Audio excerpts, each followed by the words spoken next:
All righty. Well, hello, everybody.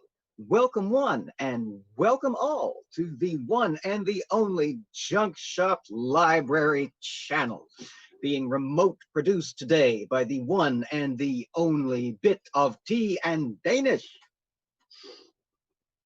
All right. I do not have enough cord played out on my microphone cable. There we go. Now I can move. There we go. All right. Well, for anybody not already familiar or who may be watching this in the future, we are the home of Improv Bible Study, the one, the only, the most irreverent page-by-page journey through the King James Bible on YouTube, to be hosted by a very strange atheist. How's that for a niche market for you? All right. Let me see who's come into the chat since I was able to, or since I stopped being able to type. Let us see here. We got Mr. Shadow Kitty, who advocates killing everyone and making it a Shakespearean tragedy. That could be fun. I don't know. Ezra's seemed pretty reluctant to do any smiting so far. We've had a lot of letter writing and not much smiting.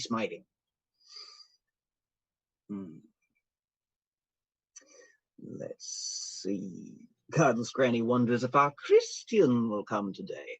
Let's hope not, because I think I know what camp our Christian arrived from last time, and I'm not looking to have that much fun. All righty. So, hey, Godless Sowing, welcome. Good to see you, as always. Ready for smiting? Let's hope so. All right. Before we get to the smiting or lack of same, I must refer you to which side of me is it? One of these sides is the list of patrons. Thank you, Linda, for putting that up there and for updating it. And thank you to the patrons for their ongoing contributions to the ongoing improvements of the channel. I gotta let y'all in on a little secret. Y'all are the first ones to know, y'all who are watching here live on the 24th. The next to last part came today. I'm so excited. I'm so excited. Never thought I'd be looking forward to technology as much as I'm looking forward to technology right now. And those of you who've been with me a while have seen the ongoing evolution and the struggles and pitfalls that we've had to navigate together. All right.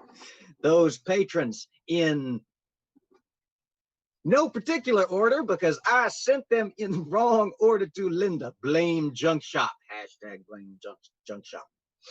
Are B, Brainbug, Kim, Linda, Mark Caesar, Math Pig, Mama Atheist, new patron Nikki, Paul Camish, Rain, Santi the Sane, and the Lone Wanderer.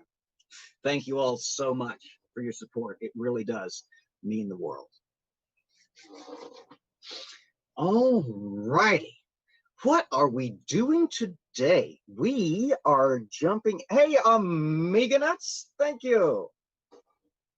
Oh, Jones got jokes. Yeah, that is not alphabetical order, is it? That's all right. We do what we can, and what we can, we do. Godless Granny's afraid she's going to fall asleep. Oh, Linda says she put them in alphabetical order. Oh, I just can't read. That's all right. I'm used to reading in a line as I scroll across, and now I'm... Oh, I see. Okay, I know what's going on. I'm sorry, Paul. I've been alphabetizing by last name, and so Paul being down there at the end of the list threw me off. That, see? Blame Junk Shop. We can give poor Math Pig a break. He's been blamed enough. And hello, Amiga Nuts. Welcome. Thank you for dropping everybody's links in the chat. Fantastic job, as always, my dear friend, the king of the shills. All righty. Well, we've got an impressive turnout today. Friday night for about half of y'all. Wow, y'all ain't got nothing better to do than watch some nerd on the internet rant about the Bible. I love it.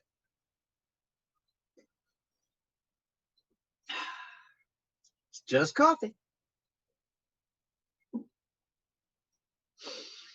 All right.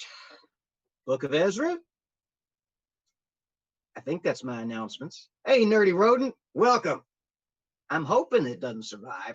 We've only got like 3 or 4 chapters left of this damn book. I'm hoping we can kill it today, especially since we're not going to have any junk shopping because we being produced. We in the big time. Still can't find my damn glasses, so I'm going to be doing a little bit of this number. Chapter 7. Let's see if anything actually gets smoked today. Ezra 7. Now after these things, in the reign of Artaxerxes, king of Persia, Ezra the son of Sariah, the son of Azariah, the son of Hilkiah, the son of Shallum, the son of Zadok, the son of Ahitub, the son of Amariah, the son of Azariah, the son of Merioth, the son of Zerahiah, the son of Utzi, the son of Buki, the son of Abishua, the son of Phinehas, the son of Eleazar, the son of Aaron the chief priest. This Ezra went up from Babylon, and he was a ready scribe in the law of Moses, which the Lord God of Israel had given. And the king granted him all his requests according to the hand of the Lord his God upon him. And there went up some of the children of Israel, and of the priests, and the Levites, and the singers, and the porters, and the Nethinims unto Jerusalem in the 7th year of Artaxerxes the king. And he came to Jerusalem in the 5th month, which was in the 7th year of the king. For upon the 1st day of the first month began he to go up from Babylon. And on the 1st day of the 5th month came he to Jerusalem, according to the good hand of his God upon him. For Ezra had prepared his heart to seek the law of the Lord, and to do it, and to teach in Israel statutes and judgments. Now this is the copy of the letter that the king Artaxerxes gave unto Ezra the priest, the scribe, even a scribe of the word of the commandments of the Lord, and of his statutes to Israel. Artaxerxes, king of kings, unto Ezra the priest, a scribe of the law of the God of heaven, perfect peace, and at such a time. I make a decree that all they of the people of Israel, and of his priests and Levites in my realm, which are minded of their own free will to go to Jerusalem, go with thee. For as much as thou art sent of the king and of his 7 counselors to inquire concerning Judah and Jerusalem, according to the law of thy God, which is in thy hand, and to carry the silver and gold which the king and his counselors have freely offered unto the God of Israel, whose habitation is in Jerusalem. And all the silver and gold that thou canst find in all the province of Babylon, with the freewill offering of the people and of the priests, offered willingly for the house of their God, which is in Jerusalem, that thou mayest buy speedily with this money bullocks, rams, lambs, with their meat offerings and their drink offerings, and offer them upon the altar of the house of your God, which is in Jerusalem. And whatsoever shall seem good to thee and to thy brethren to do with the rest of the silver and the gold, that do after the will of your God. The vessels also that are given thee for the service of the house of thy God, those deliver thou before the God of Jerusalem. And whatsoever more shall be needful for the house of thy God, which thou shalt have occasion to bestow, bestow it out of the king's treasure house.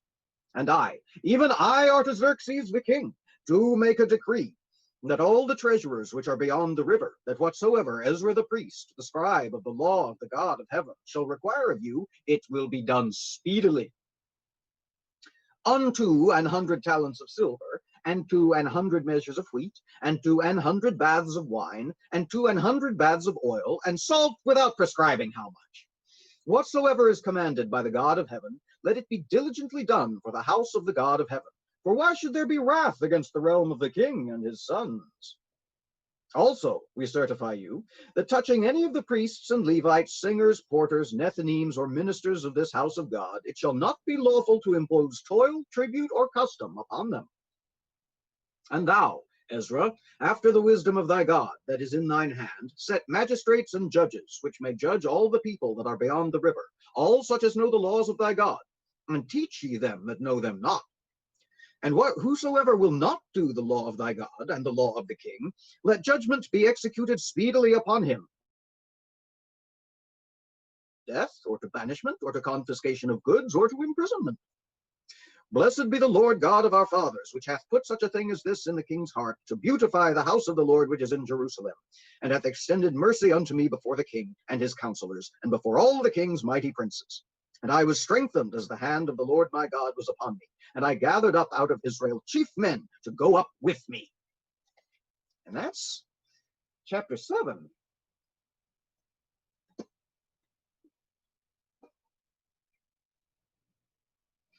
Nerdy proposes we should just call everybody Dave because the whole son of thing takes too long. Agreed. Now, the weird thing about that, this apparently is one of those rare books of the Bible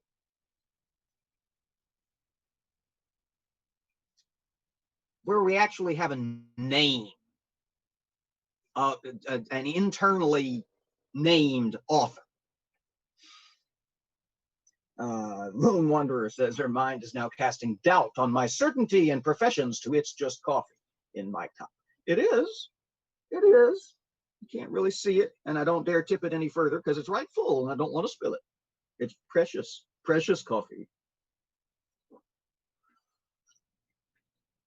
Joan says it's a waste of money, and Joan is correct. Hey, Edward, welcome. Good to see you. Okay.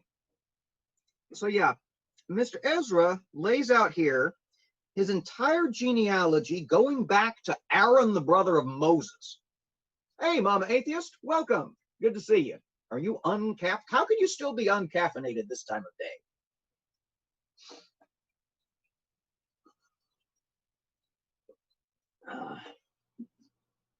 Sees it fit to lay out his entire genealogy going so far back as Aaron, the brother of Moses. I guess in order to lend some sort of credibility to himself. Hey, GeoSam, good to see you. Or at least to strengthen the validity of his claim to be a scribe, and to point out that he wasn't just handpicked by King Artaxerxes for his loyalty to King Artaxerxes, I guess. I mean, that would make sense, wouldn't it? If you were leading the people out of exile and back to Jerusalem, which is in Judah, you might want to be able to strengthen the benefit of your claim, especially if you were going to be carrying such a strongly worded letter from the hand of the king. Maybe Israel's not particularly inclined to follow you in these decrees and on this journey, and to let you raise this levy of taxes against them if you're not. I don't know. Maybe Mr. Ezra's just full of himself. I mean, he saw fit to write this entire book of the summary of the exile to Babylon, to preface his special self's journey back to Jerusalem with the great letter of Artaxerxes that says, do what this guy says or else you might be put to death if he decides that's what the punishment should be, at least according to the law of the Lord. I don't know. I was kind of blindsided by this. I was not expecting this, and this is where the improv in Improv Bible study comes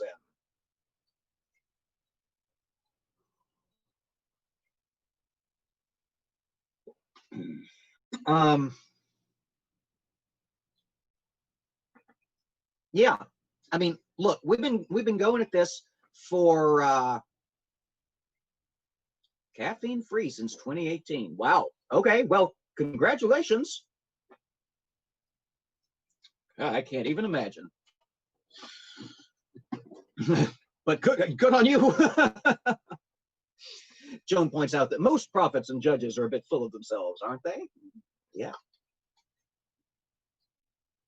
I was not taught the book of Ezra, as I think I mentioned last time, back in my Sunday school and church days, which is kind of a shame because it's an interesting little, for health reasons, understood. It's an interesting little book, and it's short. It's a busy little book for sure. I mean, we went through 3 Persian kings and the entirety of the exile to Babylon. We could have been taught that in Sunday school rather than the excruciating detail we experienced back in Samuel and Chronicles. I mean, not so much Samuel. Samuel had that big, long-running civil war between Ezra. Help me. David and Saul. David and Saul.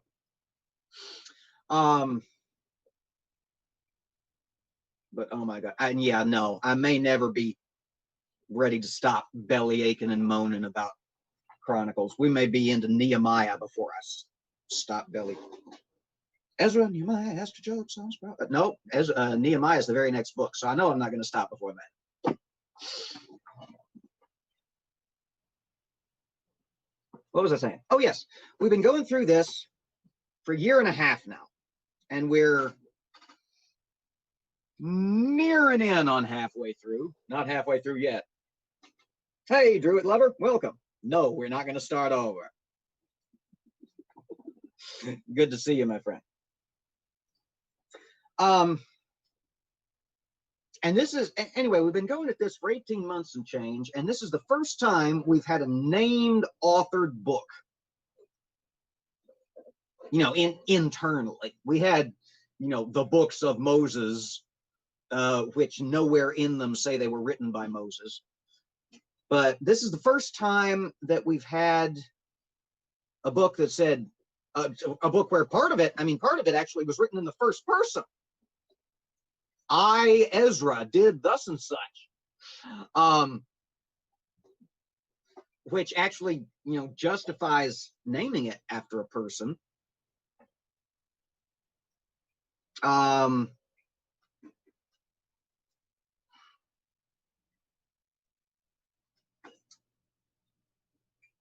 Now, here's what I don't understand. Just in terms of from a writing perspective, the book of in chapter 7. Y'all, this caffeine's going to catch up to me eventually. Come on, coffee, do your stuff.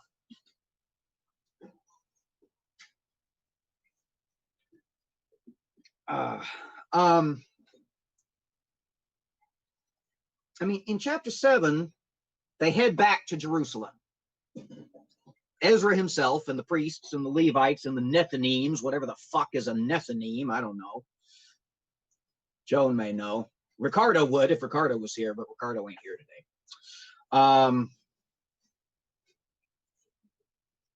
We've got everybody raising the tax to make the big giant offering to Yahweh once you get back to Jerusalem, which is in Judah.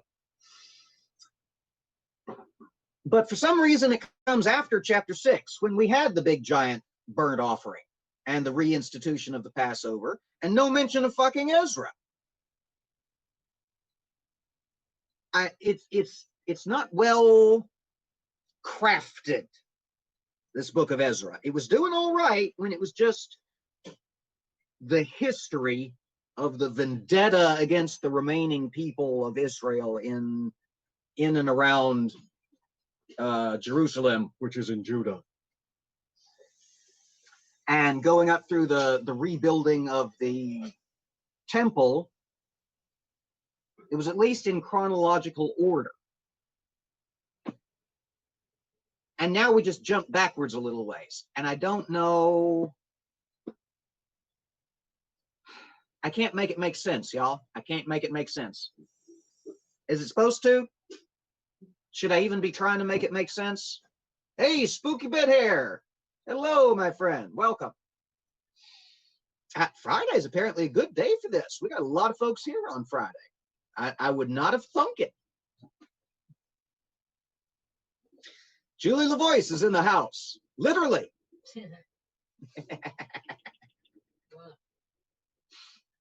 Nethinim. Oh, Jones got it. Jones looking stuff up for me. I don't know what I'd do without you. Nethinims are temple servants added to the Levites. Okay, so we've got the priests and the Levites and the porters, whose job it is to bring shit into the temple and hand it off to the priests, whose job it is to hand it off to the Levites, whose job it is to kill it and cook it and eat it. We've got Nethinims, which are Levitical servants, and there was something else that I'm sorry, y'all. What? I'm sorry, real life stuff. I'm getting laid off today. Oh, balls. Anyway, sorry. Please continue. Please continue. Okay. Seriously. So moving right along. Let's see. What was I saying? Oh, Nethinims, Levitical servants. Because that's what the Levites need, right? Is more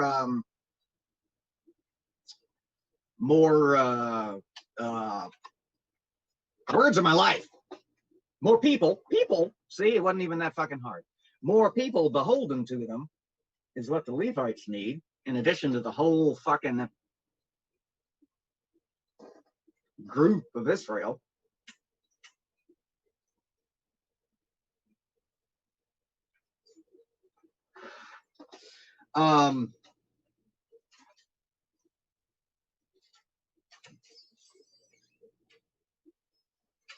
And the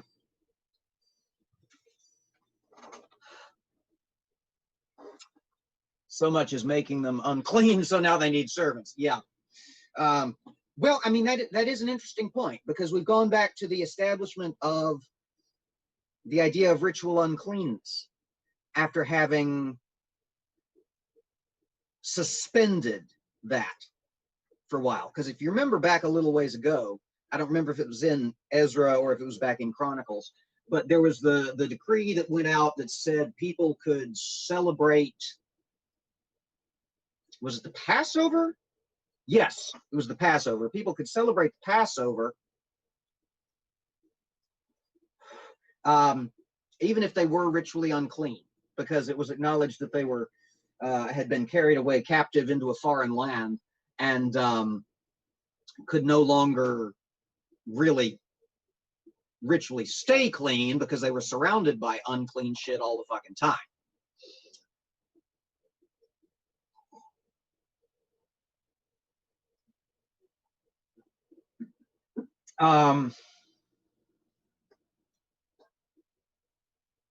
Well, I didn't expect to be able to drag that much out of that little chapter or to vamp that much about it. So chapter 8, time to roll on along. Ugh, we're trying to kill this book today. So chapter 8. These are now the chief of their fathers, and this is the genealogy, oh balls. Why? Why? Why?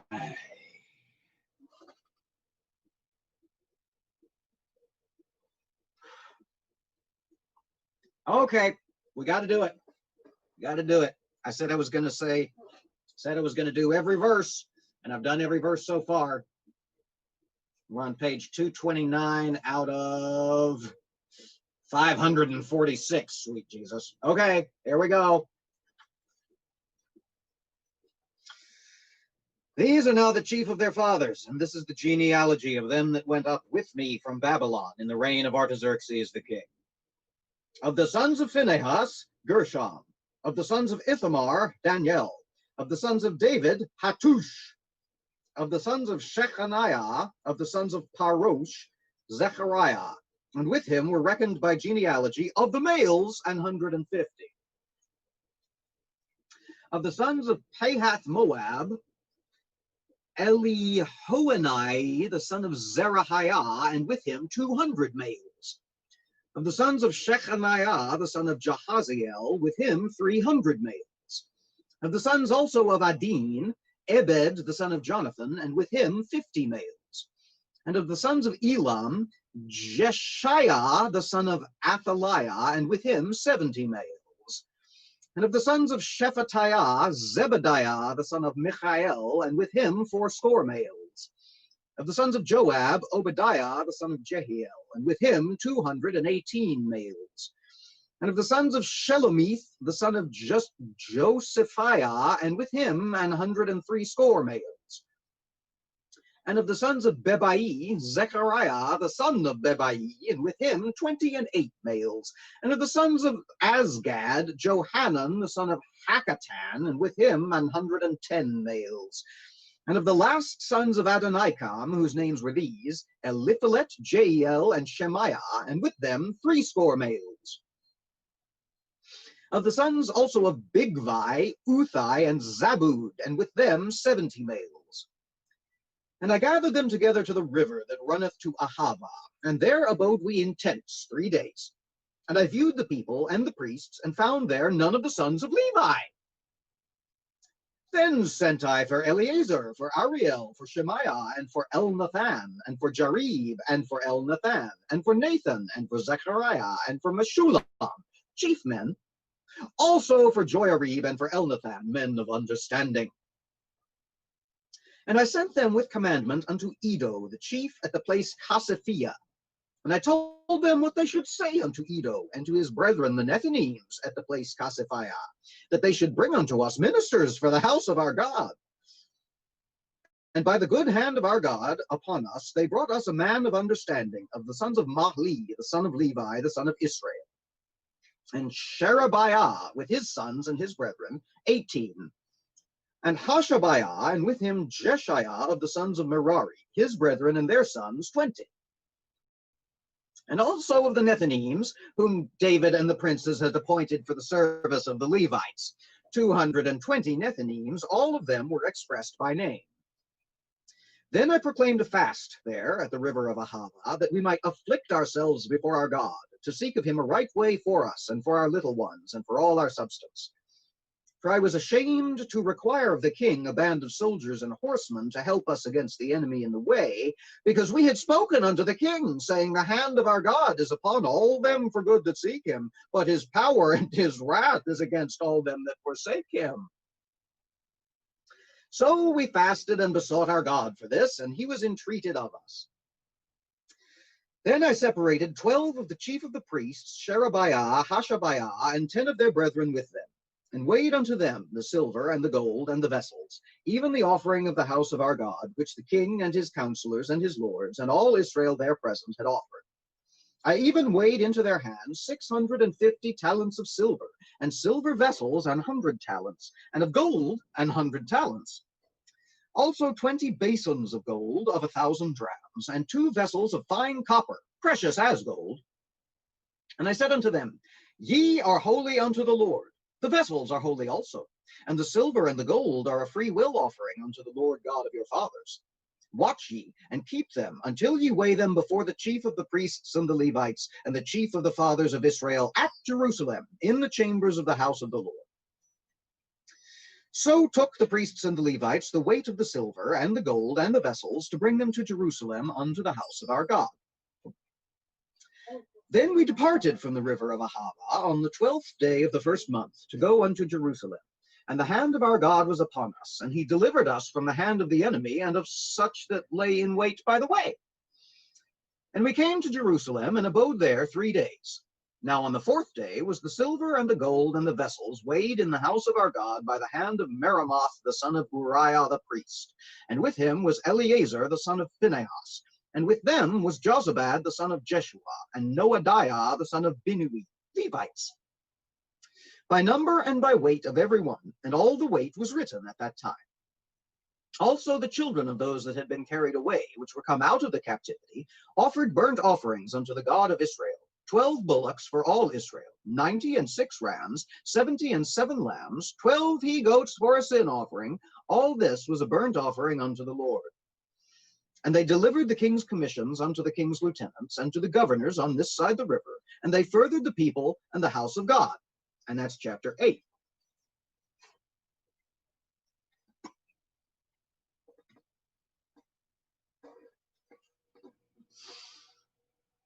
Let's see here.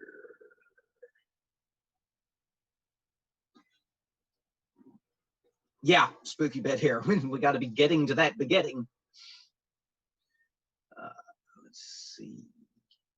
Geosam. Yes, that is a very active little fish, is it not? We don't know why he's like that, but he's like that all the time, even at night.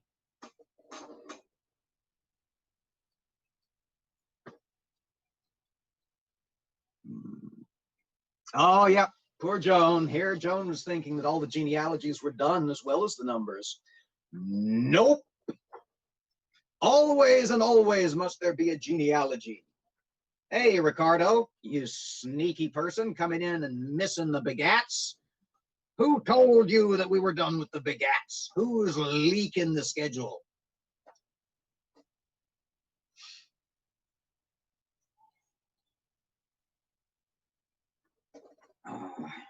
Okay.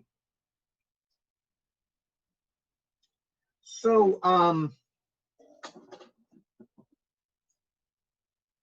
so they head off out of Babylon, and they get to the river, and they make camp there, and they hang out there 3 days while Ezra tries to figure out what in the world he's going to do, because he realizes he's got a little bit of a journey to go to get to Jerusalem, which is in Judah.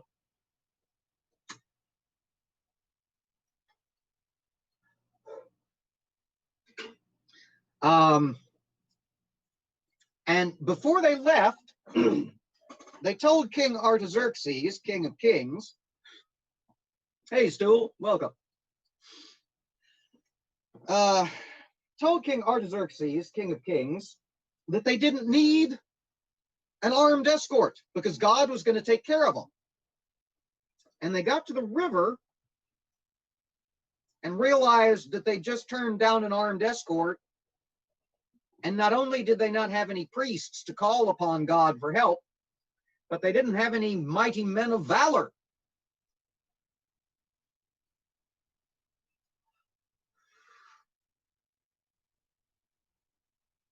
And he didn't know what to do. And I love it. Ezra is now my favorite book of the Bible, wherein Ezra the scribe, leader of Israel and voice of Artaxerxes, King of Kings, flat out fucking admits in writing that they are defenseless because God is at Jerusalem and they are not, and they have no priests to summon the aid of God.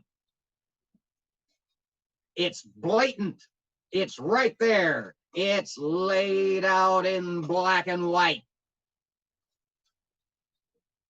Or black and green, if you got one of those weird, easy on the eyes Bibles from the 90s.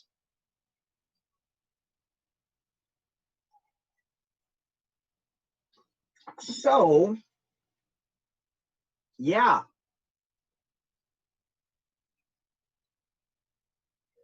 This is not one of those times when God is omnipresent, nor has he sojourned away from his house in Jerusalem, which is in Judah.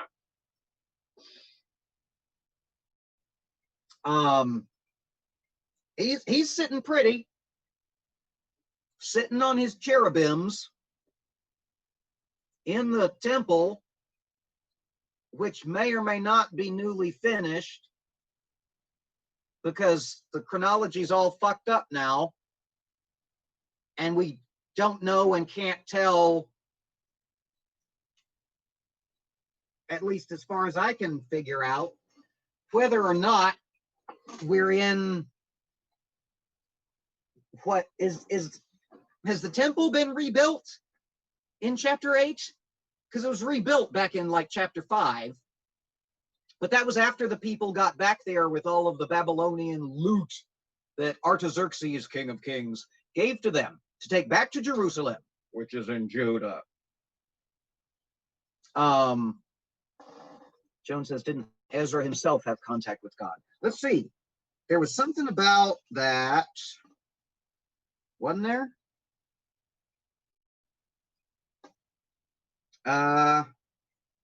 Yes, yes. You're right. Chapter 7, verse 6. This Ezra, the one whose genealogy was laid out in excruciating detail, going all the way back to Aaron, brother of Moses.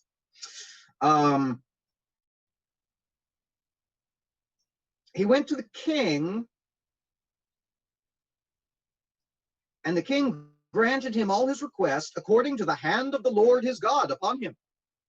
So supposedly God is with Ezra, except not apparently with him enough to defend him, and more importantly, the gold and silver and things of brass, which were precious as gold, from bandits and highwaymen and shit along the way.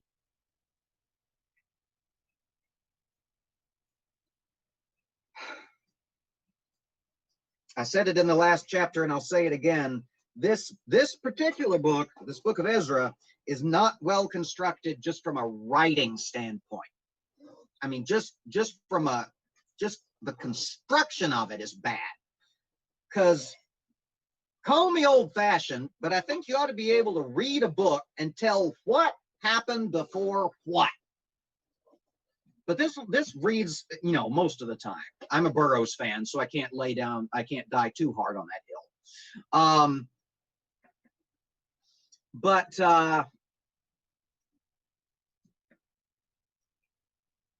I mean, this Ezra thing really does read like it was put together using Burroughs's cut-up method. It's little pieces of chronology here and there, each of them very plain in and of themselves. This happened, this happened, this happened, this happened. But then that little pocket of stuff sets down in one chapter. You get to the next chapter, and there's another little line of chronology that makes sense in and of itself, but it kind of it doesn't follow from the chapter before. And neither one of them has any indicator referring back to the chapter ahead of it or forward toward the chapter beyond it, saying after this or because of this, or it just doesn't make any fucking sense. It's y'all have heard me complain before about Chronicles because y'all were with me for that. And you're going to hear me complain about it again because I'm not letting it go. But at least while Chronicles was going through history in excruciating fucking detail, you could graph it, you could plot it on a timeline, because it was, and then he died. Next chapter. After X, the king who died, not the guy from Utah Outcasts, obviously. After X came Y, who did this, and then he died and was buried either with his fathers in Jerusalem or someplace else if he was one of those kings who did evil in the sight of the Lord. And then after Y came Z, who did this, and then he died. And it was easy to follow. This book of Ezra, it's just all over the place. All over the place, I say. It doesn't work. It doesn't work from a writing standpoint, and it's damn near impossible to read. Because you can't fucking keep track of what's going on.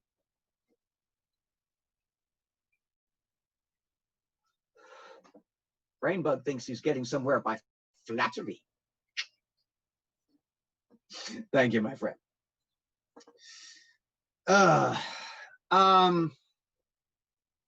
Yes, he's dead. D-E-D, dead, says Amiga Nuts. He is an ex-king.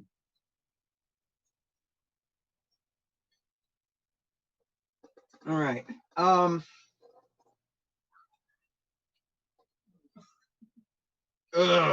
Y'all, this book. What was I thinking?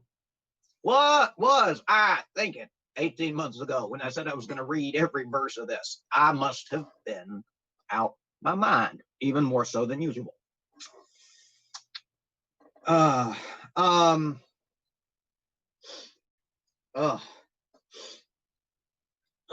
can complain about my hay fever because Paul's not in the chat right now.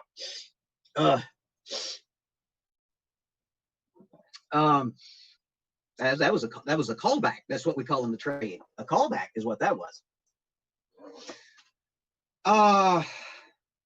Ricardo, yes, I did notice this. I think I was talking about that just before you came in, actually. That this is a first-person account, and correct me if I'm wrong, but that's the first one we've had so far. Yes. I mean, we've had extensive quotations from people, but we haven't had anything just outright written from a first-person perspective. And he kind of snuck that in on us about halfway through the book, because about the first 6 chapters was just straight historianography and oh no, yeah, Joan's still in Chronicles. Oh, well, that's all right. She got out of Numbers alive, which is almost more than can be said for the rest of us.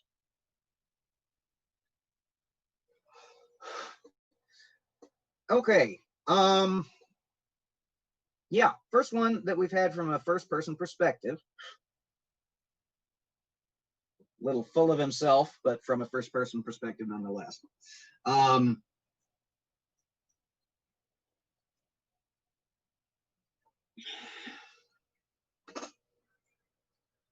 then all of a sudden he breaks it out in like chapter 6 or 7, wherever it was, says, oh, by the way, this is a first-person account because I am that Ezra that did this. And Christ Jesus, what is going on with my hair? And if I had written something this poorly, I don't think I would cop to it in the first person. I think I would have kept it to my own damn self. I would like to think so anyway.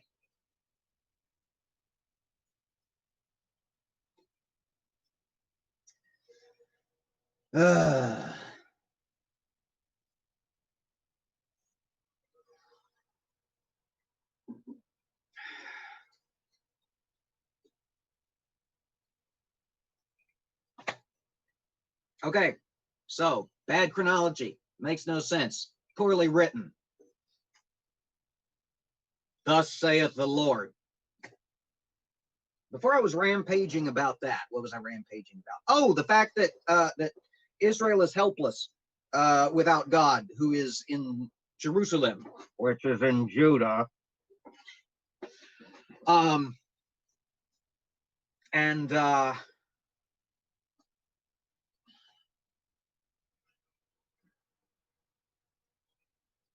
Yeah. I can't decide if that's better or worse than not being able to contend against chariots of iron. At least when he was traveling with them, he was able to let them know what he could and could not do. Now they're just kind of stranded halfway between Babylon and Jerusalem, having to make sure they tally up everything that King Artaxerxes, King of Kings, gave to them to take back to Jerusalem, which is in Judah. And in the event that they get set upon by brigands along the way. And then he just kind of glosses right over it, because it comes in between him finally finding some Levites and some Nethinims, or something that will do for Levites since they can't find anything, and got and got done camping for the 3 days there by the river. At some point between there and getting back to Jerusalem and reestablishing Mosaic law, at least under Artaxerxesian law, the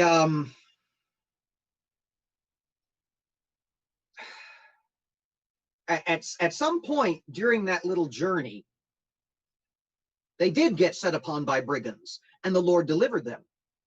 And Mr. Ezra doesn't see fit to say how.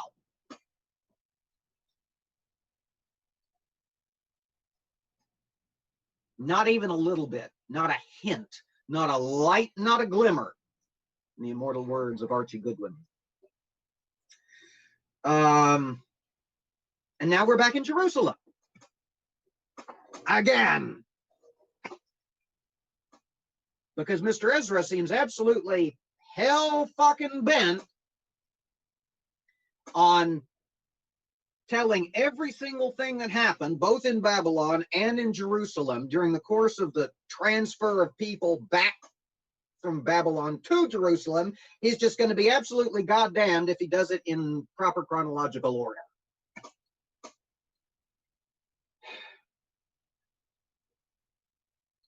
I think this fish is my spirit animal.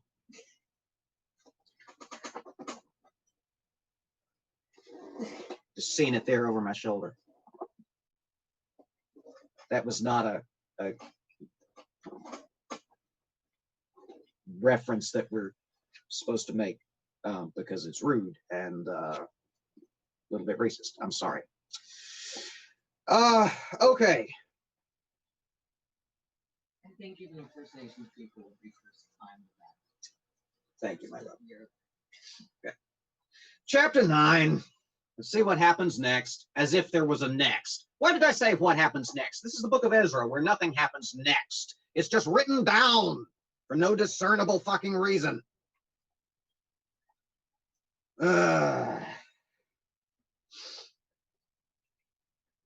when these things were done, the princes came to me, saying, the people of Israel and the priests and the Levites have not separated themselves from the people of the lands, doing according to their abominations, even of the Canaanites, the Hittites, the Perizzites, the Jebusites, the Ammonites, the Moabites, the Egyptians, and the Amorites.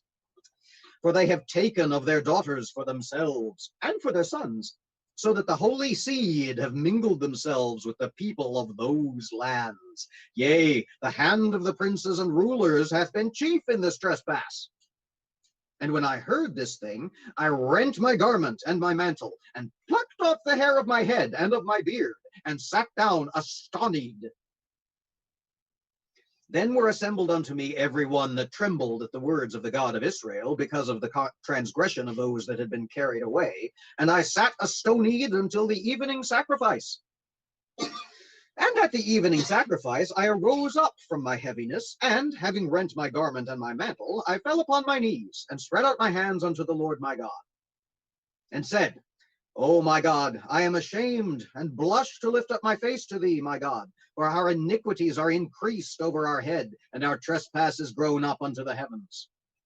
Since the days of our fathers have we been in a great trespass unto this day, and for our iniquities have we, our kings, and our priests been delivered into the hand of the kings of the lands, to the sword, to captivity, and to a spoil, and to confusion of face, as it is this day. And now for a little space, you try it. And now for a little space, grace hath been shewed from the Lord our God, to leave us a remnant to escape, and to give us a nail in his holy place, that our God may lighten our eyes, and give us a little reviving in our bondage. For we were bondmen, yet our God hath not forsaken us in our bondage, but hath extended mercy unto us in the sight of the kings of Persia, to give us a reviving, to set up the house of our God, and to repair the desolations thereof, and to give us a wall in Judah and in Jerusalem. And now, O our God, what shall we say after this? For we have forsaken thy commandments, which thou hast commanded by thy servants the prophets, saying, the land unto which ye go to possess it is an unclean land, with the filthiness of the people of the lands, with their abominations, which have filled it from one end to another with their uncleanness. Now therefore give not your daughters unto their sons, neither take their daughters unto your sons, nor seek their peace or their wealth forever, that ye may be strong, and eat the good of the land, and leave it for an inheritance to your children forever. And after all that is come upon us for our evil deeds, and for our great trespass, seeing that thou, our God, hast punished us less than our iniquities deserve, and hast given us such deliverance as this, should we again break thy commandments, and join in affinity with the people of these abominations? Wouldst not thou be angry with us till thou hadst consumed us, so that there should be no remnant nor escaping? O Lord God of Israel, thou art righteous, for we remain yet escaped, as it is this day. Behold, we are before thee in our trespasses, for we cannot stand before thee because of this. And that's chapter 9. Ezra's a cheerful little bugger, ain't he?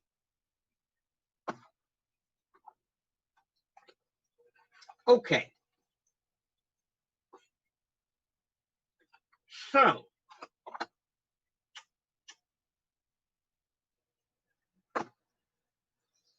riddle me this.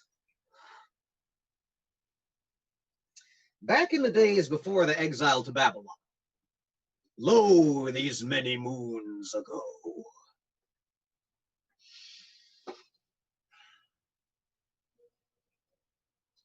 Joan asks, why can't God give his people a clean land with no other peoples in it to lead them astray? Well, if God was an all-powerful and omnipresent God, as he is later in the book, he might be able to do that, mightn't he? But since we're still in the days of him being a tribal God who sits upon the cherubims and can only live in his special house if he decides his special house is good enough to merit leaving his volcano behind and moving to,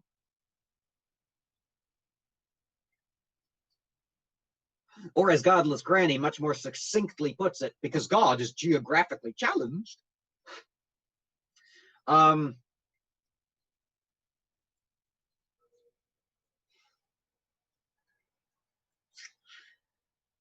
was I? Yeah, sorry, that sentence got away from me. Back in the days before the exile to Babylon, or at the time of the exile to Babylon, rather. If you remember, the people that were carried away into Babylon were the adult, the male, the mighty men of valor that weren't killed in the war, the priests, the Levites, the Nethinims, and, you know, and also much cattle and women. Not worth enumerating, you know. The women, that is, not the cattle. The cattle are always enumerated. Fuck the women.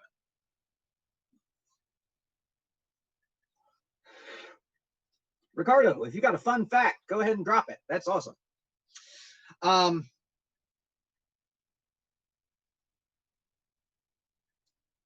They left behind the old, too old to travel, the too infirm to travel, and the too young to travel. So a bunch of old fuckers and sick fuckers and babies left they behind in and around Jerusalem, which is in Judah. Well, a couple of generations go by and they come back.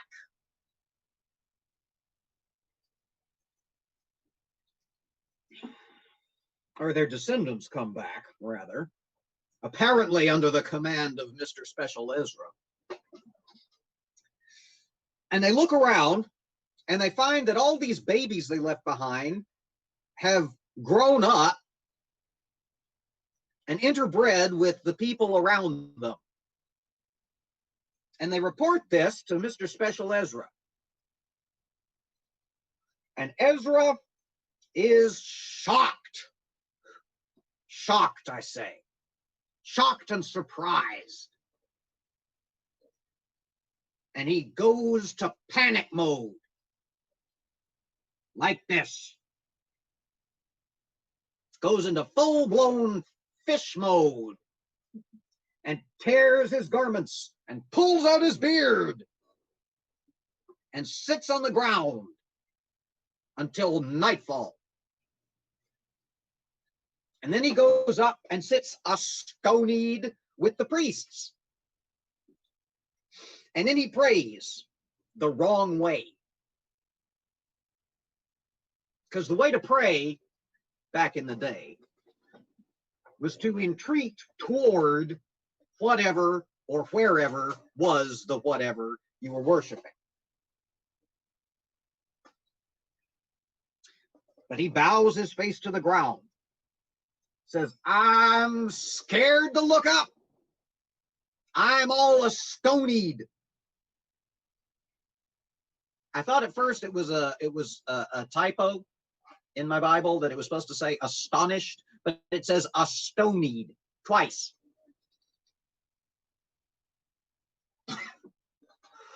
Maybe they were high. Maybe that's it. Sorry, I was busy rambling. Did Ricardo drop his knowledge? Yes. I missed it. Wow, the chat is busy today. I love it. I love it. Oh. What was it? Where did it go? I can't find my chat. Okay, just listen. There are 3 intercessory prayers in the Bible. This is one of them. That's a big deal. Yeah. Yeah, you're right. That is a big deal. Cool. Thanks, Ricardo. Awesome. I love learning trivia. Okay. So he's Mr. Ezra, all astonied, says to God, it looks like the folks that we left behind have multiplied, as folks tend to do, and have married, as folks tend to do, and not their sisters, as folks tend to do. Especially when you don't have priests and Levites and Nethinims riding herd over them.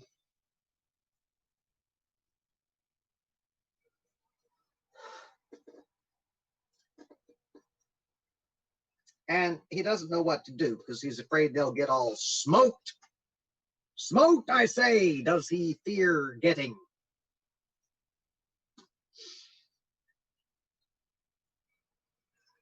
And that's the end of the chapter.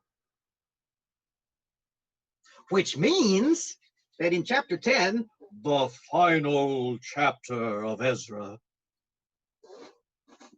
we will either find out what happens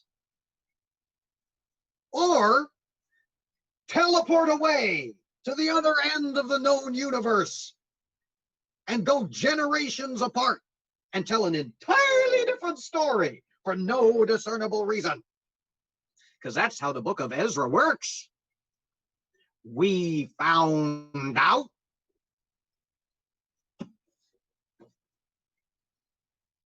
So, the first actual intercessory prayer, which boils down to, please don't kill us. And also, by the way, we've got Samaritans now. Because those are the folks that, I've talked about this before, the folks that stayed behind and interbred and adopted the filthiness of the abominations of the lands around Jerusalem, which is in Judah.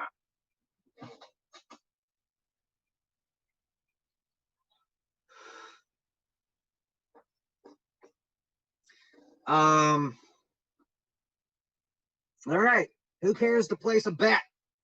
We're going to find out. Ricardo doesn't get to bet because Ricardo already knows, I'm sure. What happens in chapter 10? Do we actually find out what happens as a result of special Mr. Ezra's prayers? Well, we got to find out, don't we? There's no fucking way I'm going to leave an entire stream for one chapter of some crappy history prophet book of the Old Testament that wasn't even bothered to be taught us in Sunday school.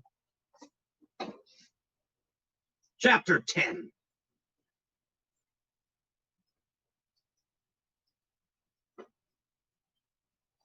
Nerdy thinks that everyone gets smitten, resurrected, and then smitten again. That would make Ezra my favorite book in the Bible.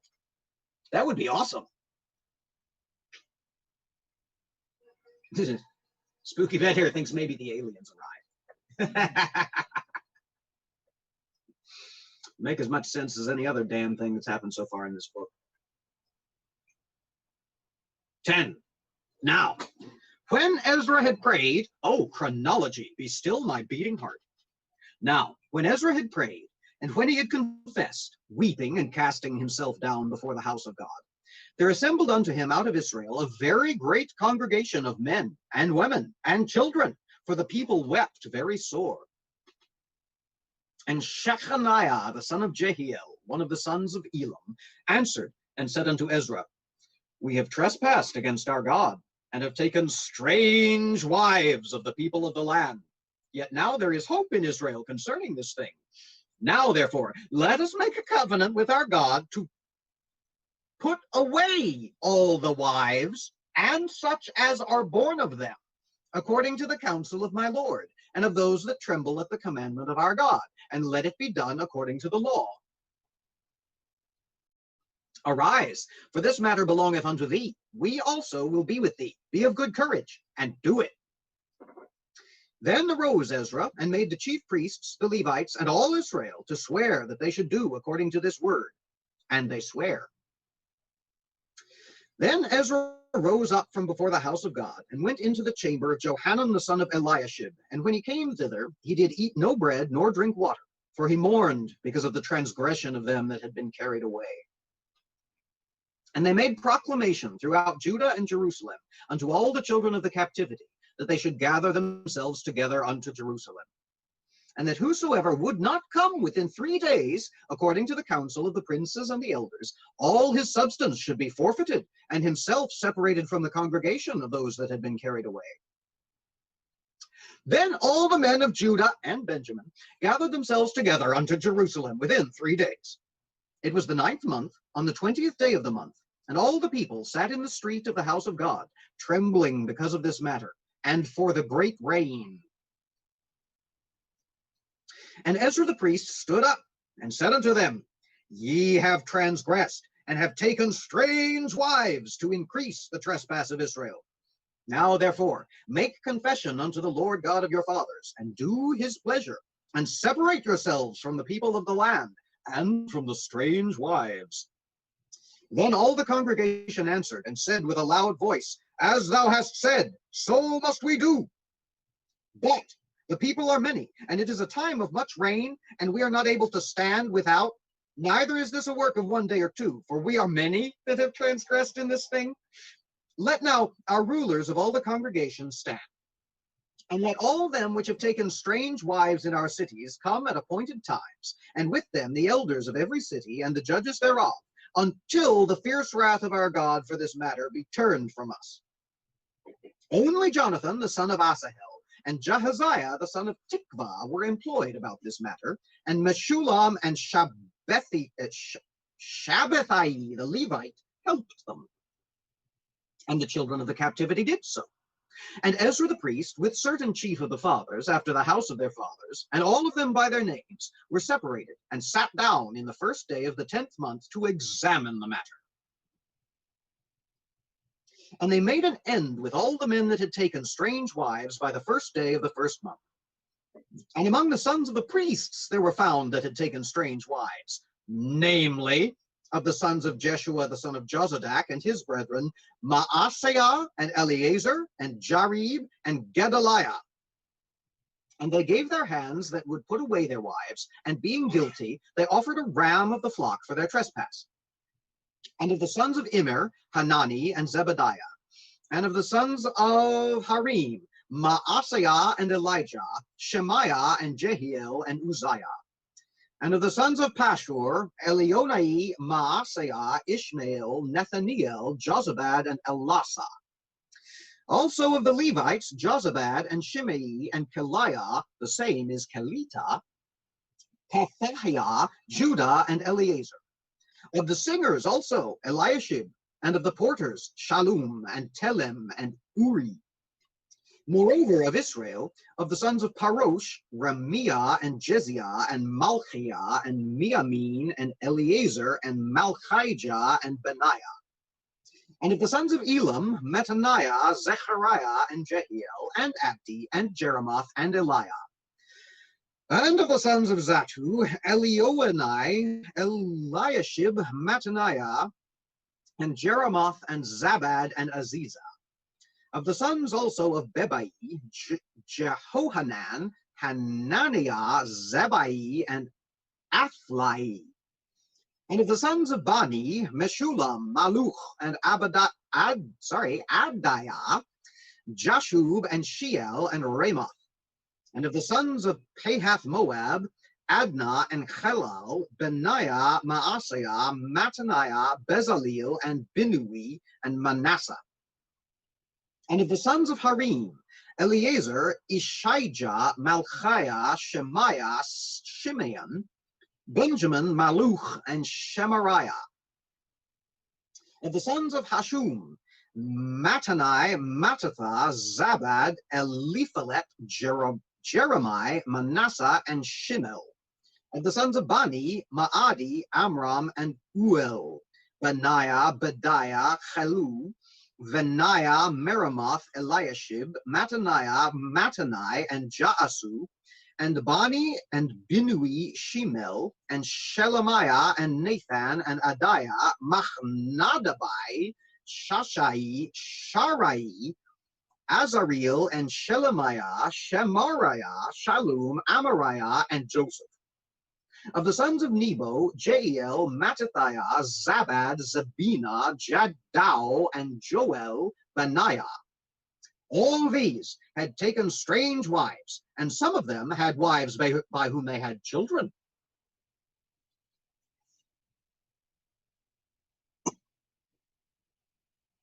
The book of Ezra the scribe, son of Aaron.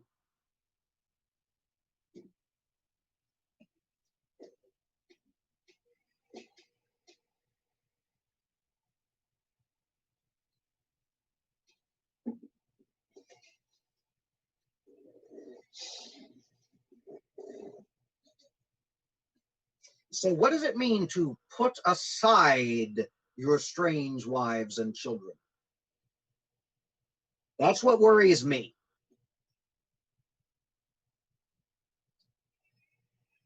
I mean, at this time and in this place, it's six of one, half dozen of another, as to whether it's a matter of divorcing them and leaving them to die in the street and the desert, or whether it's a matter of stoning them with stones till they be dead.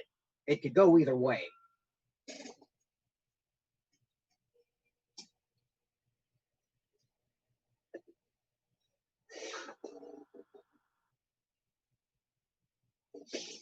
All right, let us see.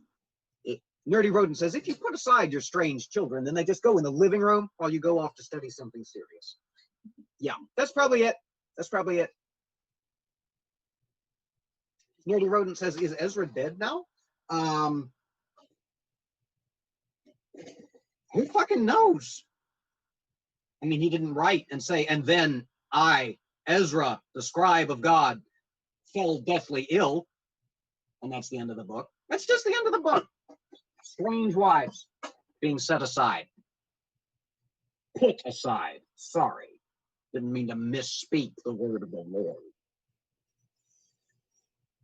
Let's see here.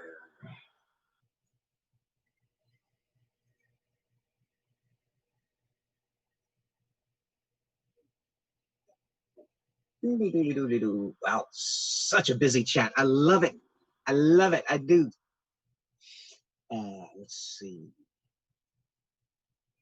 Lots of stuff about stools and orgies, something about mermaids. So God is rather wrathy, says Amiga Nuts. Is that a word? It is now. Also sprach Jungshop.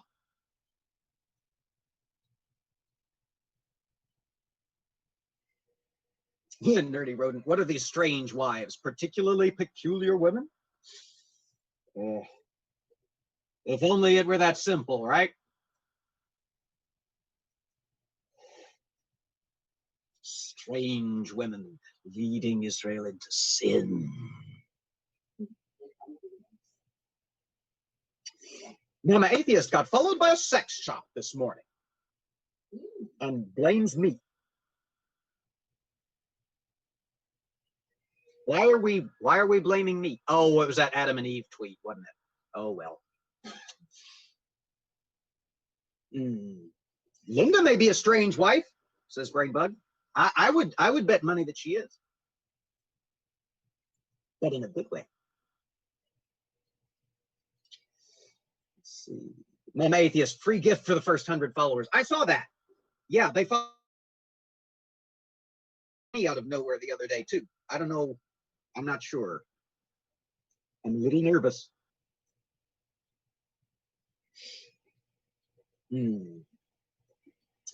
Spooky Bed Hair says, I sounded like I was speaking in tongues. I felt like I was speaking in tongues. That half of that chapter didn't seem to actually convey any meaning. And if we didn't know, because of how the list started, that these were names of people, we might never know. Unless if we got all the way down to, what was it? There was some fairly boring name right there near the end. Was it Jonathan? Joseph in verse 42. And Joseph. I'll tell you one thing that occurred to me while I was reading this chapter. Those of us who were raised in the church, at least in the Protestant church, at least in the South, casting a progressively smaller net as I go. You had those memory games where you had to memorize X number of Bible verses, complete with the reference. Shame we weren't taught the book of Ezra, right? We could have just gone down and done a couple of these verses that sound like incantations. Because verses 35 through 42 are all just lists of names, 3 names per verse. Per space verse. The things I have to clarify. Yes, all of these had taken strange wives, and some of them had wives by whom they had children. And then they're just put away. Godless Granny says divorce. Yeah, I'm hoping so. That's a lot of strange wives and children by them to be stoning with stones until they died in Jerusalem, which is in Judah. Hey, Matt Pig, hello. Sorry, I did not see you sneak in. Good to see you. Nordy Rodent, was it 5 Bible verses? Like person, woman, man, camera, TV? They were usually in isolation. You actually, at least in my version of how I was raised with it, you couldn't actually pick consecutive verses because that made it easier. You had to pick, one from Jeremiah and one from Mark and one from Ezra and one from Leviticus and not Leviticus. We weren't encouraged to spend a lot of time there. Shocker, I know. Joan says, I'll never be able to forget that Jerusalem was in Judah. Good. We learn and we grow. And yeah, this is officially the shortest playlist that we have had in the history of Improv Bible study. Oh dear, Mr. Shadow Kitty fell asleep. I can't hardly blame you. Wasn't fuck all going on. Oh yeah, the playlist. Yeah, just 2 episodes to take care of all of Ezra, and it's by no means the shortest. Can you believe I'm going to have in excess of 66 playlists on this channel by the time all's said and done? At least if we don't end up running some of the minor prophets together, that would be funny. Yeah. Okay, well, the chapter of divorce in the book of A Chronological History. And that's the end of it. Jesus Christ, we've been going over an hour. It almost feels like we had a good time.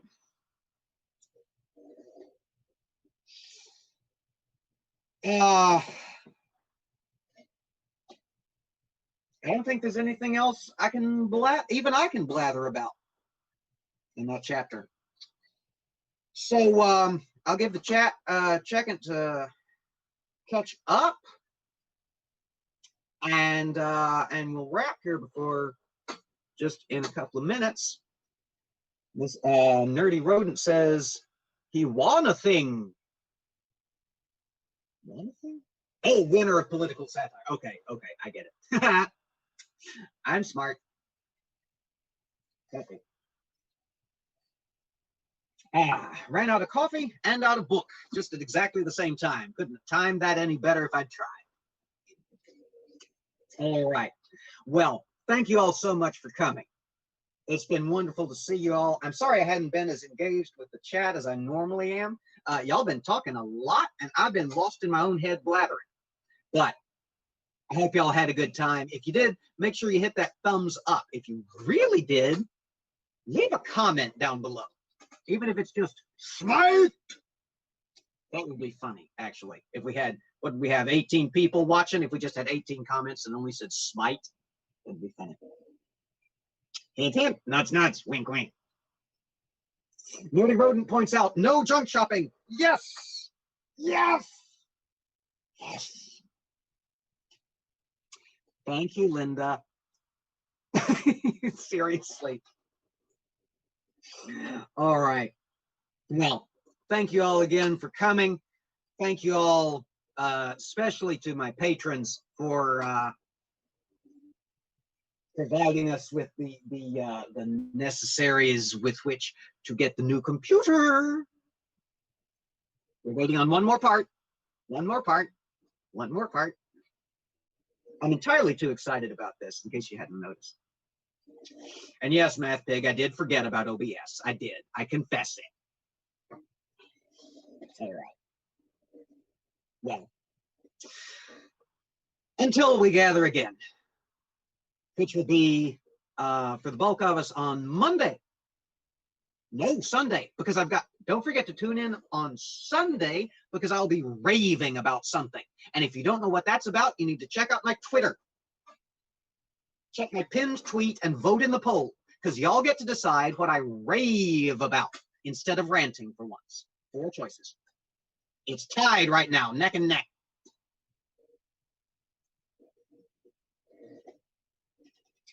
Yeah, Spooky, everybody wants me to do a computer build. I think people just want to watch me fall on my metaphorical face. Bunch of sadists up in here. All right. We'll be over on Quentin's channel, Mathpig says, in 30 minutes. Well, let's get out of here then. Give Mathpig time to set up. Get us time to find Quentin's channel. Amiga Nuts, drop that link in the chat if you got it. Okay. As we always say, everybody take care. Be safe. Stand against hate. And we'll see you next time. Thank you, Linda. We're good.